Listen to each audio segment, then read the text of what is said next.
Bien le bonjour, messieurs, dames.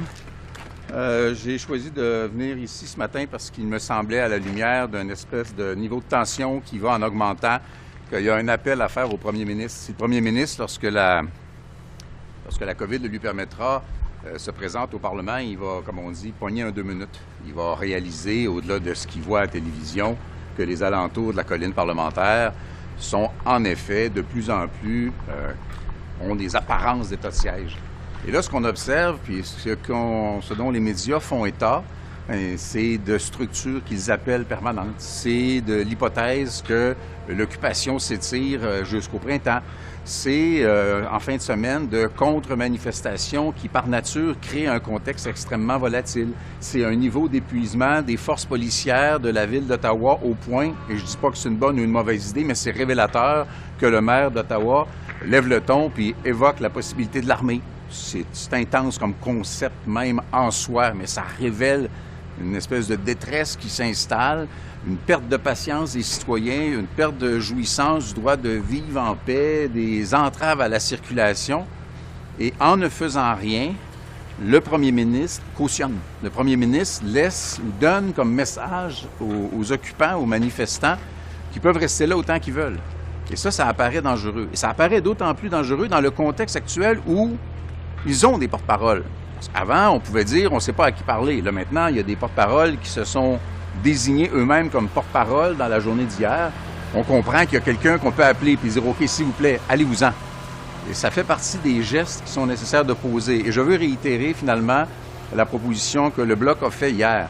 Je suppose, bien sûr, que les corps policiers de la Ville d'Ottawa, de la protection des personnes au Parlement sous l'autorité du sergent d'armes, la GRC, la police de l'Ontario, tout ce monde-là se parle, évidemment, mais je pense que le premier ministre devrait appeler la création d'une cellule de crise dûment coordonnée.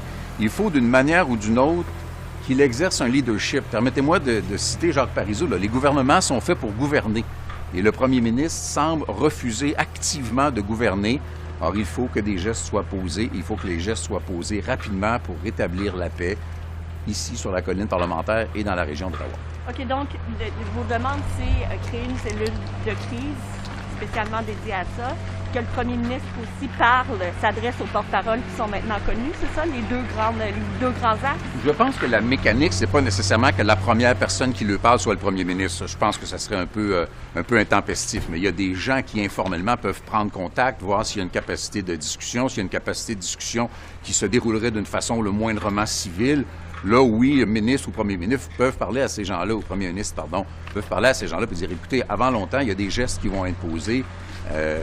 Permettez-moi de faire une référence. Si je mets mon véhicule là où j'ai pas le droit de le placer, bien, ça va être marqué « remorquage à vos frais ». Bon, on est rendu à « remorquage à vos frais ». Il faut que quelque chose se fasse. Puis vous dites, l'armée, c'est intense. Vous êtes en désaccord ou vous pensez qu'on pourrait même en arriver jusque-là, étant donné l'essoufflement des forces policières dont vous parliez? On a déjà fait de plus mauvais usage que ça de l'armée, historiquement, au Québec, mais nonobstant ça, moi, ma compréhension, c'est que ce que le maire d'Ottawa veut, c'est un répit pour les forces policières. Et il fait appel à ça.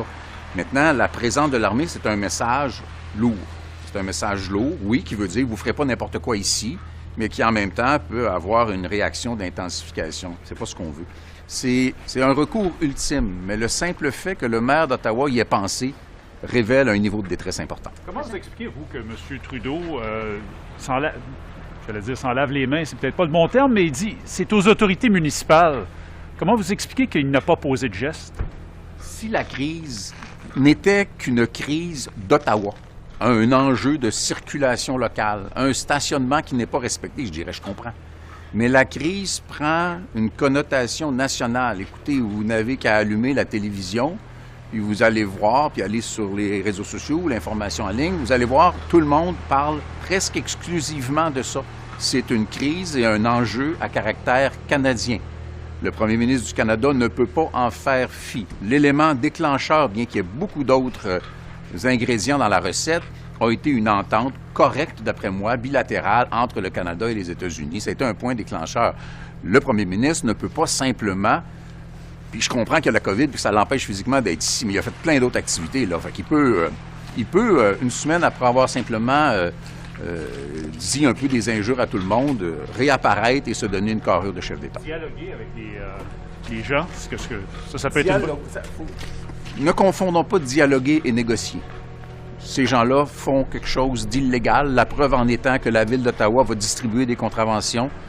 Il faut leur dire de partir, il faut leur donner l'occasion de partir. Il faut, à la limite, leur donner l'occasion de sauver la face, puis de dire, OK, on a compris, parfait. Et ça relève du gouvernement. Là. On ne fera pas la job du gouvernement à sa place dans le cas présent.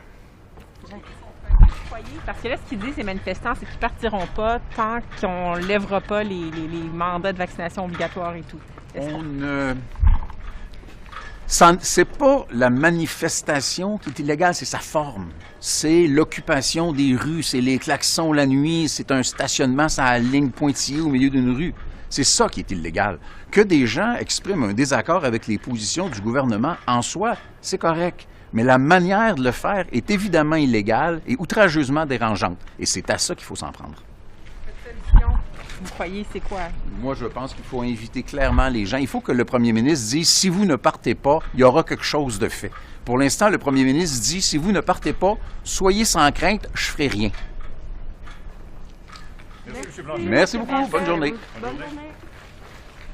Est-ce que ça vous dérange de dire en anglais pour nos collègues?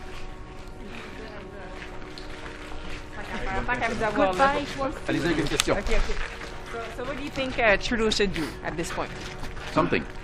The Prime Minister should do something because presently, by not doing anything, not showing himself, I understand he's got a COVID, but he could speak publicly, ask something, do something. Doing nothing and promising to do nothing encourages those people to stay there.